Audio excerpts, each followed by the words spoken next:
Let us remember that we're in the holy presence of God. In today's prayer, we're going to be looking at a specific father figure within the church.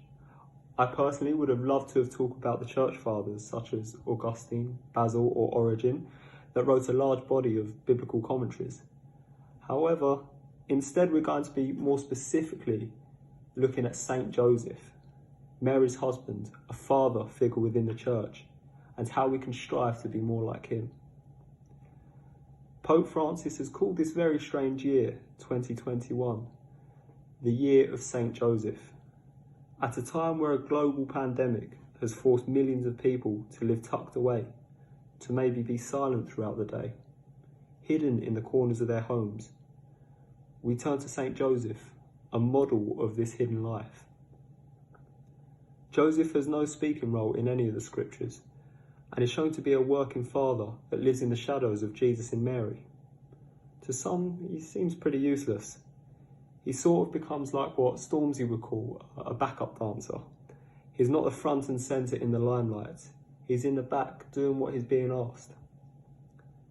And you might be thinking, or you might be asking, well, what's the point of Joseph? What exactly does he do? And why on earth has Pope Francis given this quite difficult year to Saint Joseph? To this I would answer, by him seemingly doing nothing.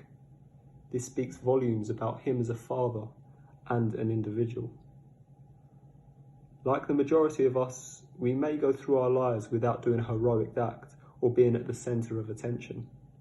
Chances are, most of us will go about our mundane everyday tasks. As a carpenter, Joseph had to do this as well. But like Joseph, we should try to remain faithful to God's call despite not being in the limelight, not being at the centre of attention. We should be willing to open our ears and to listen to the works. And we should try to place God at the centre of all things we do, no matter how big or small they are. The Lasallian brothers do this every time they walk into a room. They say in their head, "Let us remember that we're in the holy presence of God."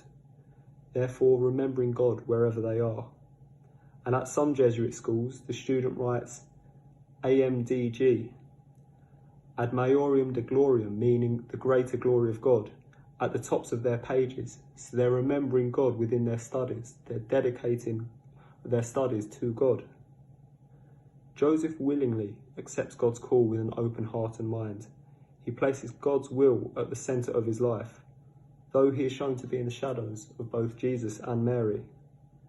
But I reiterate, in a time of stillness where we're not at the centre of attention, where we are sometimes hidden away, know that in these moments we can still have a close relationship with God. Live Jesus in our hearts.